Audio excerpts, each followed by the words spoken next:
24-এর আন্দোলনটা কি? 24-এর আন্দোলনটা এক অর্থে একটা স্পন্টেনিয়াস মুভমেন্ট, কিন্তু অনেক দিনের চাপা ক্ষোভ, দুঃখ, আকাঙ্ক্ষা, স্বপ্ন সবকিছু থেকে আমরা একটা স্পন্টেনিয়াসলি একটা ইসে তৈরি করলাম। তো এই স্পন্টেনিটিটা ফোর্স তৈরি করেছে, কিন্তু লিডারশিপ তৈরি করেনি।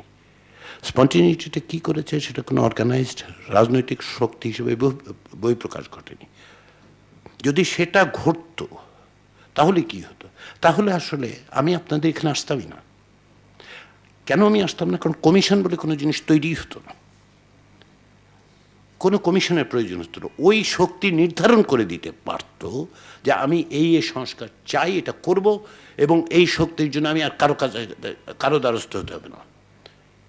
আমি সবচেয়ে খুশি হতাম সমাজের গণতান্ত্রিক রূপান্তর, কারণ সোসাইটিটা যদি ডেমোক্রেটাইজ হয় তাহলে ভবিষ্যৎ সম্ভাবনা একটা গণতান্ত্রিক রাষ্ট্র। কিন্তু এখনকার মুহূর্তে আমরা যে জায়গায় দাঁড়িয়ে আছি সেখানে ইমিডিয়েটলি, আমার পার্সোনাল ওপিনিয়ন হচ্ছে, ইমিডিয়েটলি আপনাকে ইনস্টিটিউশনগুলো ঠিক করতে হবে।